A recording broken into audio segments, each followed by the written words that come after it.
Well, good morning, everybody, and welcome to Agenda Read. This will be for Wednesday, March 4th, 2026.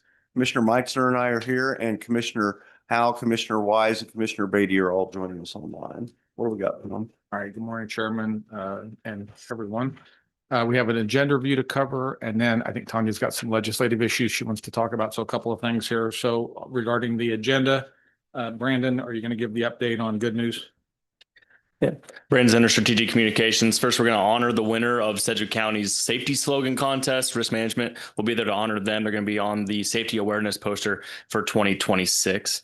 Next week is also severe weather preparedness week. We're going to highlight emergency management and the importance of that week. We have a new satellite tag office that just opened out in East Wichita. That's on the Walser Auto Campus, the BMW area out there. So we're going to get that information out more. Now we have confirmed information for a listening town hall regarding data centers March 12th. It's going to be at 6 p.m. in the lower level auditorium of the Ruffin Building here at 100 North Broadway. We also have another one at the end of the week, at the end of the month, that we will get information out about. Daylight savings time is coming up next Sunday, March 8th. So we're going to remind citizens the importance of checking batteries in your smoke detectors at that time. And then one reminder that Election Day for the Wichita special election is on Tuesday, March 3rd. All the information about mail ballots, advanced voting are also available on the election website. And I just want to clarify again, whenever we have the scheduled March 12th, and that's going to be more of a town hall for folks to come in and speak with us. And then March 31st, it's going to be planning, correct? Correct. Yes. Okay, for the agenda, then we have, after minutes, we have a single proclamation. Item D is proclamation declaring Red Cross Month. Item E are appointments, E and F are appointments. E is for Park Township Treasurer resignation, a resignation of a position. And item F is an appointment to the 911 Advisory Board from Commissioner Wise. I think it's actually a reappointment. It's Kevin McWhorter. So. Item, then new business. G is a public hearing and consideration of resolution regarding proposed special assessments.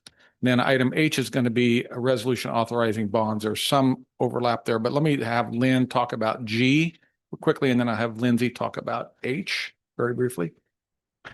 Yeah, for item G, you may recall back at the beginning of February, we met with you on this exact same thing to get things set up. This is the result a month later for having that hearing and actually passing considering a resolution to assess the special assessments for those properties. And then Lindsay, item H. The way the commission has authorized this the last several years is what we're purporting to do in item H. Basically, we are asking you all to authorize us to conduct a bond sale on April 7th. That will then be ratified by you all on April 8th. It sets some limits for what that bond sale needs to look like, what the interest rate has to be, the amount of principal. It is to fund, yes, these items from item G, but it also has a number of facility projects that would be bond funded through this. So household hazardous waste, the community crisis center expansion for the land purchase that was made, and 2 bridges. So all of those would be a part of this bond issuance. And this would just authorize us to do the work necessary to get to that point to then have this. So I'm happy to answer your questions. Will Garth Brooks be joining us at this? If Lynn Packer introduces him, I'm sure he might be. I'm specifically handing this one over to Daniel, so that does not happen.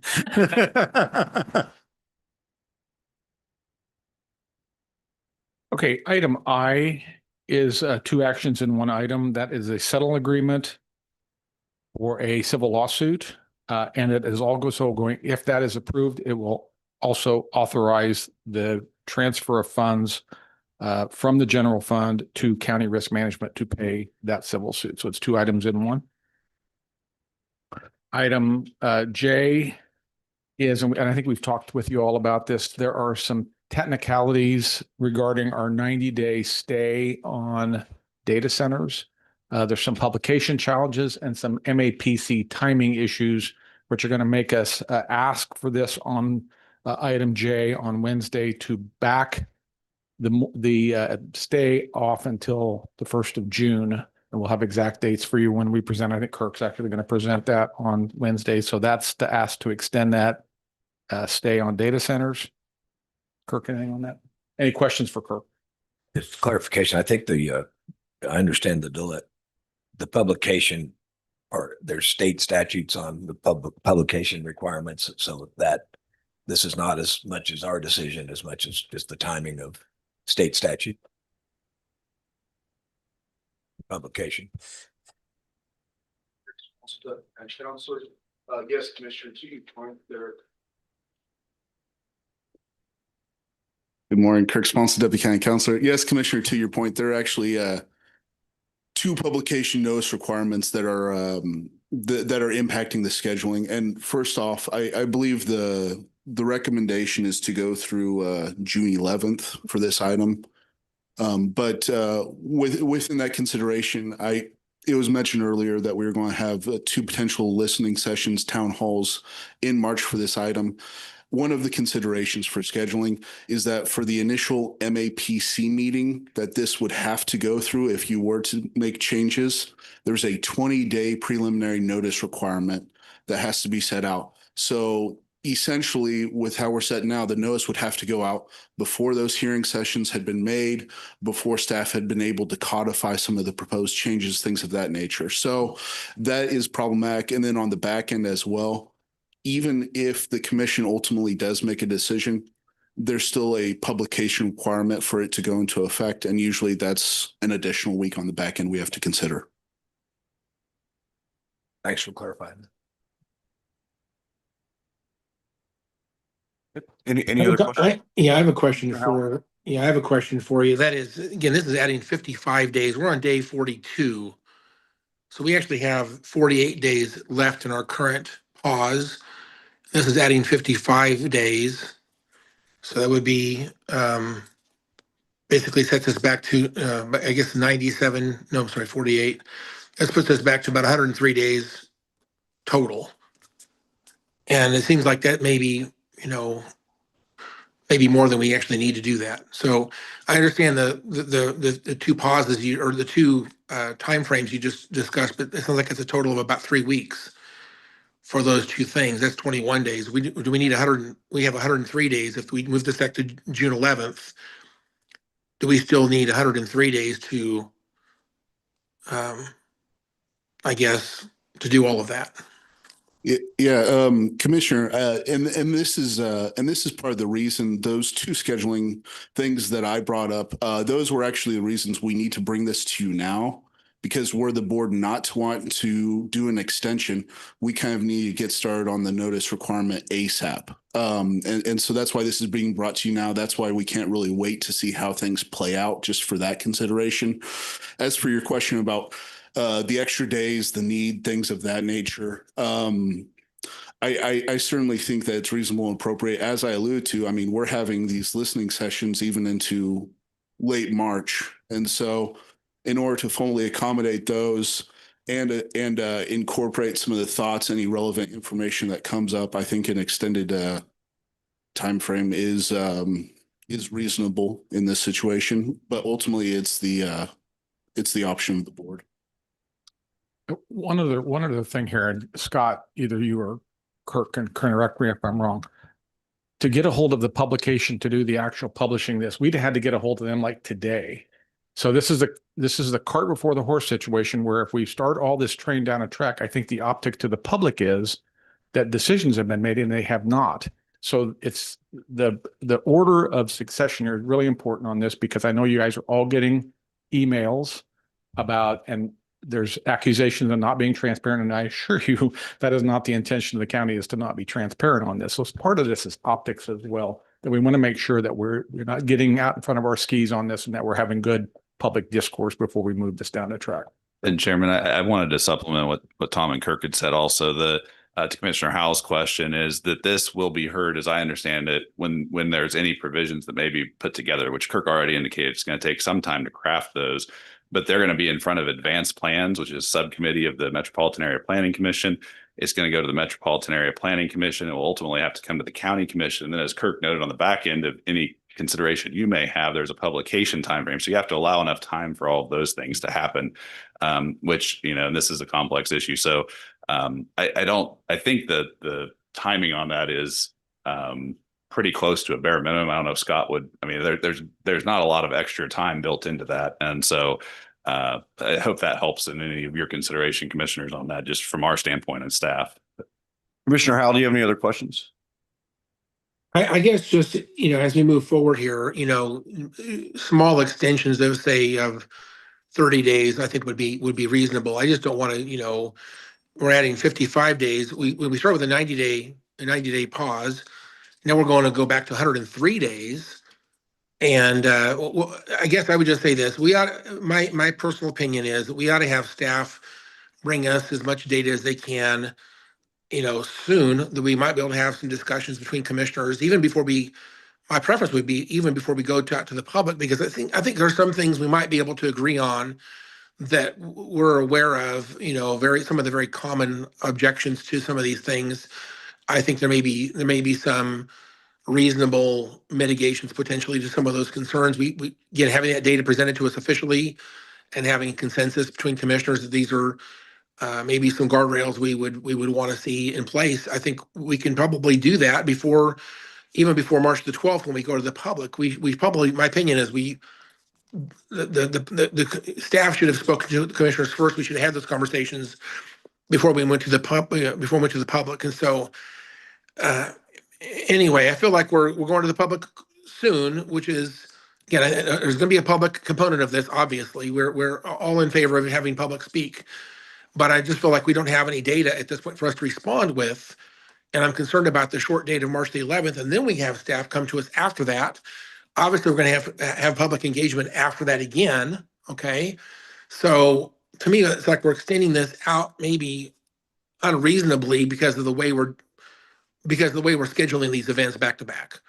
I think this whole thing should be short as possible. Go ahead. Commissioner, if you don't mind, I'm going to have Scott Wadle come up here and kind of address the timeline.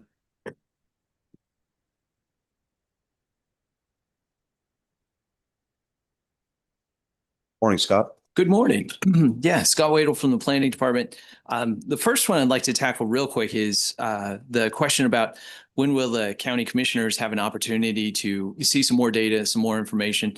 The first thing is that we're scheduled to receive a white paper from the Berkeley group later on, actually this week, early part of next week. And our intention is to get that to you so that you can review that and make sure that we've met the needs of the community in terms of the assessment of what other communities are doing, what best practices are. And then our hope is after we get a chance to review that, make sure that it's a good fit, and then go ahead and publish that. The second thing is that there are meetings scheduled with the commissioners with Berkeley to discuss data centers, and that will be an opportunity for you to ask questions. And again, make sure that we're focusing on the right things to meet the needs of the community. And then in addition, one thing that we did with solar that I'm anticipating might be helpful for this process would be to do a workshop, a staff meeting to give you an opportunity to see where we are in terms of progress, just to check in as we go through the process. In terms of the extension, the second part, so that's the first part. The second part is this extension, is the timing of this reasonable? And I would say that it is. And the reason why it's different than what was originally approved is simply that what was originally approved, we can do it in that amount of time. But the challenge is that you run into these sequence issues, which the county manager alluded to, which is we're doing public notices before we're collecting public input. And given the attention and the passion that people have for this topic, I just think that could be a challenging situation, as was alluded to. But what this timing does is it also does give us additional time to take this through the Advanced Plans Committee and ultimately through the MAPC. With solar, there was quite a bit of deliberation.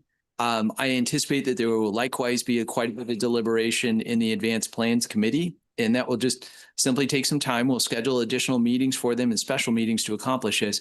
But please know that my goal is to get this to you as soon as possible. But having this additional time allows us to sequence things where we don't end up with kind of things getting twisted.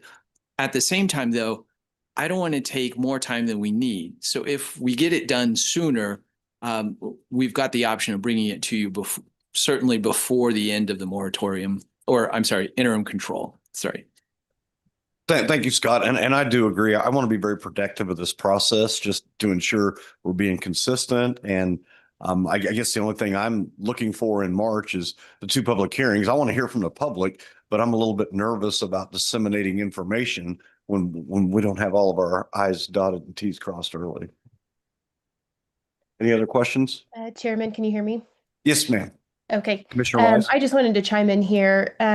Scott, thank you for walking us through kind of the timeline. I am in no rush talking to the other commissioners. I don't think that this needs to be rushed. I certainly don't want to draw it out. I know we've been pressured to do a multi-year moratorium. I'm not interested in that necessarily. I think we need to do our research, get our information, and make some decisions.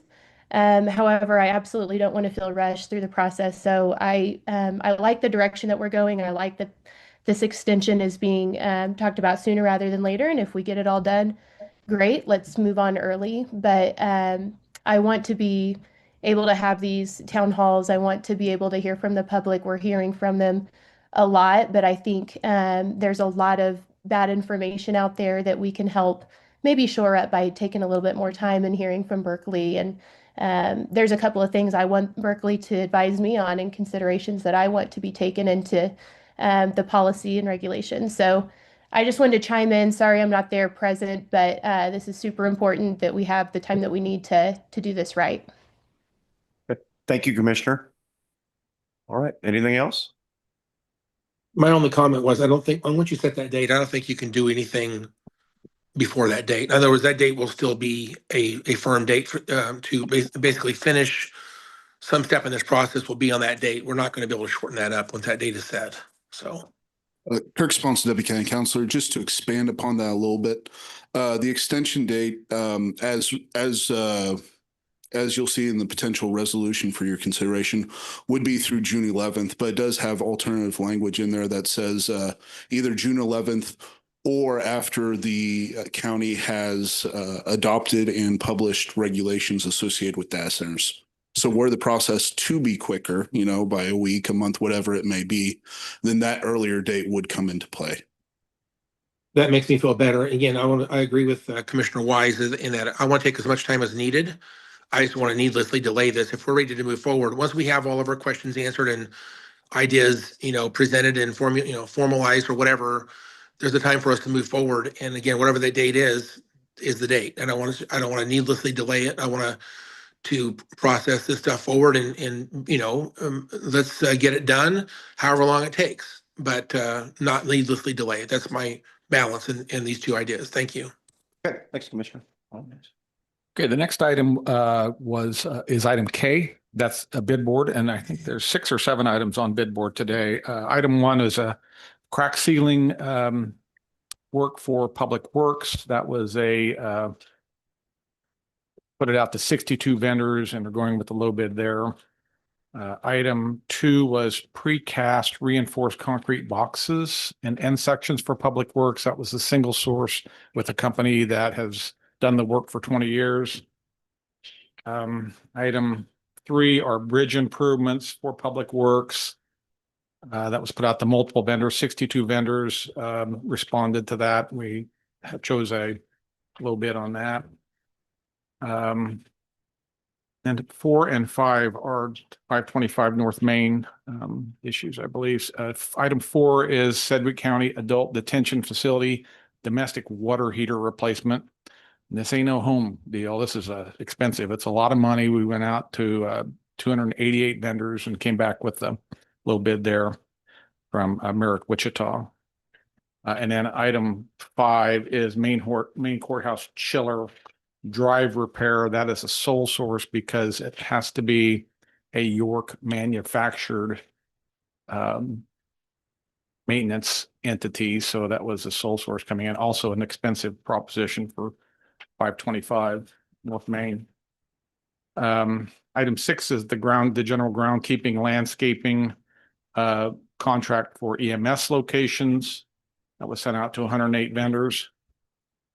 And item 7 are the ambulance remount services. That's a joint governmental purchase agreement and the company that EMS has historically done business with. So those are the 7 bid board items. If there's any questions between now and Wednesday, we'll get you the answers. Okay. Any questions, commissioners? All right. Then we move into consent. Item L is an easement request for the 151st and 53rd Street North to K96 paving project. It's a $24,000 fiscal note attached to that easement. Item M is our annual noxious weed progress report and maintenance plan. Item N is a consideration of the ComCare sliding fee scale to take effect. This is to mirror up federal standardization on what these parameters are. And Anna can talk about that if there's any questions, but, and then the rest of the consent is just routine business. Questions on any of the consent items? Nope. Any questions? All right. And I think we have an executive session with Justin. And that was it for the agenda. Any questions on agenda? If not, we'll go into legislative discussion with Tanya. Okay, commissioners, I've got a few items for you. First item I want to speak on, and I might ask Tom if you can come up, and as he may want to speak to this as well. I had mentioned this, I think, maybe at the last commission meeting. I want to speak on House Bill 2769. I told you that we would be looking at this bill. This is for a bill requiring members appointed to governing bodies to be residents of the taxing area. And we were a little bit concerned about this bill as it relates to the fire district. Tom has looked at this bill and he focused on one word in particular on this bill, and the word is appointed. And so I think he believes that this bill does not affect us as it relates to the fire district, but he does want to put in written testimony as neutral and just clarify on this particular bill. So he has provided this written testimony, and I'll go ahead and hand it over to Tom so he can kind of speak to this. Yeah, Tom Henry, Assistant County Counselor. As Tanya indicated, one of the requirements of for this bill to apply to where the governing body would have to live in the boundaries of the fire district is that you have to be, the BOCC would have had to appoint itself as the governing body for Fire District 1, and that's just not the case with the statute that used to create the fire district. That statute says that the BOCC shall be the governing body of Fire District 1, so you're not appointing yourself. There's a statute telling you that you are the governing body. Therefore, I don't think this would apply to that, but out of an abundance of caution, our testimony here is basically asking for that to be confirmed within the bill itself so that we're not having to deal with that question at all. So Makes sense. Okay. So there is a hearing on Monday at 9 o'clock. So if you're okay with this, I'd like to go ahead and get this approved and send this on to Jason. How about Have any this, Mr. questions Bennett? about that, Commissioner Howell? So yeah, I think the fact that you found a word that might give us some relief. I think the intent of the bill is to have people who live inside the district to be responsible to set, if you will, tax levels. And so I think that when you point that out, I think that the only amendment I would expect they would make would be to fix it so that it's clear that there is not any relief. I think they would just take that option away. Our testimony might backfire, but I think the intent is that the people who are setting tax levels would actually be impacted by the tax levels that are being set by that governing body. So I think the intent is obvious. I'm trying to figure out if there was no relief, if we had to comply with this law as it's currently worded, I don't know what that means in terms of how do you then have a governing body it's not clear exactly what would we do if it wasn't for that explanation that was just provided a moment ago. What would we do to comply with this law? I don't think it's clear exactly what we have to do at that point. It just says that they shall live in the district. I can't move. I mean, I'm not going to move. So what does that mean? It means only commissioners that are in the district would be solely responsible to set the mill levy. Other commissioners wouldn't have any authority. I mean, I don't know what that means. There's been times there's been times we had no commissioners in the district. Justin, could you help us out with this? Certainly, Chairman and Commissioner Howell. I think it's a fair question, Commissioner Howell. I can't sit here and tell you right this minute exactly what that would mean. I think that there's a chance that that would call into question of if the board could even act as the governing body of the fire district if it did actually cover it.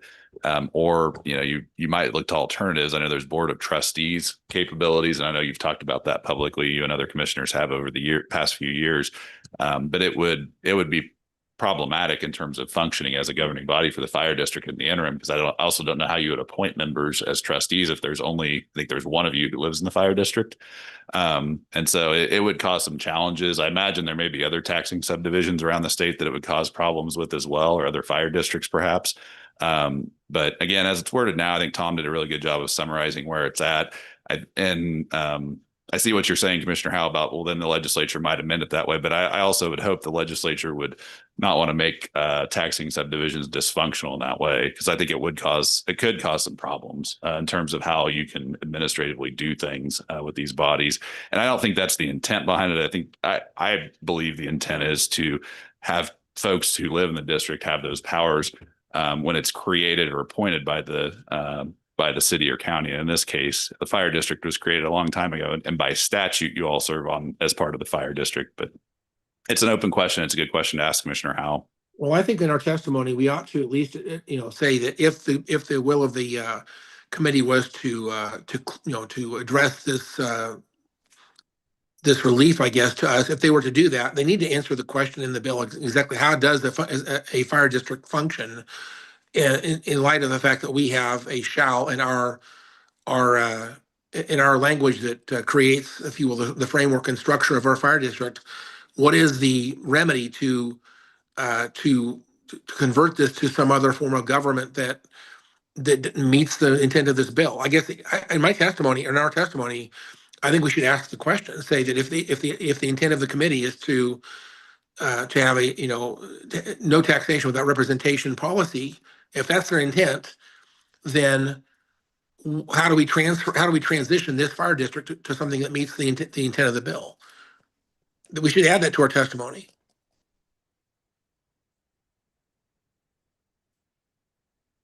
Okay. Anything else? That the testimony does call out that this would create an inconsistency within the statutes. It doesn't ask them to answer that question if they were to not follow through with the exemption. Instead, we're just asking them to exempt fire districts to make it clear that this would not apply to them. So. Okay. Anything else? Okay, second, this is kind of a second and third item. So I'm sure that you're aware that Senate Concurrent Resolution 1616 passed out of the House, or excuse me, passed out of the Senate. That's the assessment cap. What I want to focus on is House Bill 2745. That passed with amendments, which I'm sure that you heard. They took out the 60 million funding for cities and counties. They also amended the protest petition for signatures to 5%. What I do want to mention is that I just heard from Jason this morning that there will be a hearing in the Senate on Tuesday at 9:30.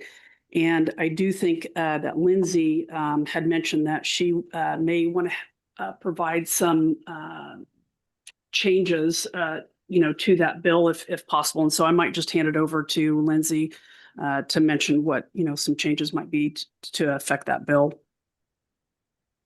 So I've had my druthers, we really like that.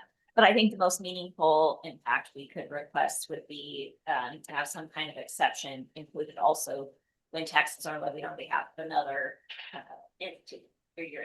So again, when you think of the WSU 1.5 mills, yes, it's in statute, but it's in statute for the city of Wichita. We have an MOU that says we will do it. So if we could say somehow, and we would obviously want to work with Tom Henry, who's not making eye contact with me, I noticed, to try and craft some language to basically allow that. The alternative would be that this cap that goes into place would require us to reduce the amount of property tax that goes to county functions in order to basically subsidize the full amount of assessed value growth for WSU's levy. And that's just not fair.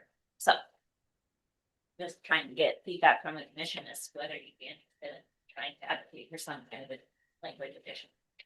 And also I just did some math, and the 5% protest petition now is for the Secretary of State general election.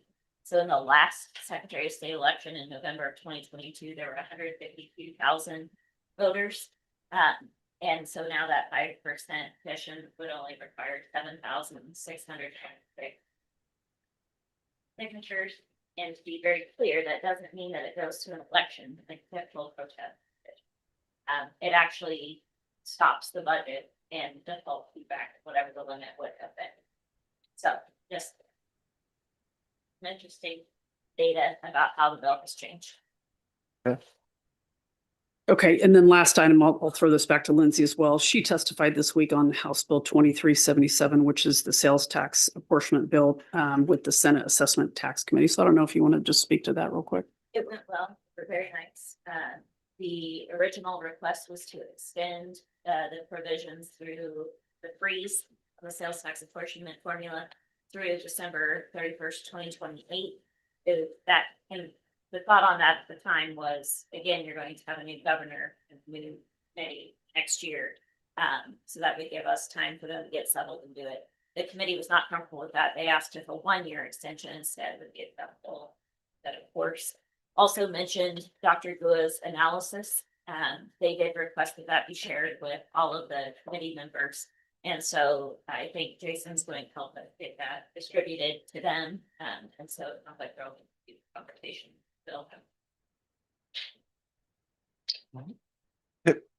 Anything else? All right. We'll see everybody Wednesday. Have a good weekend.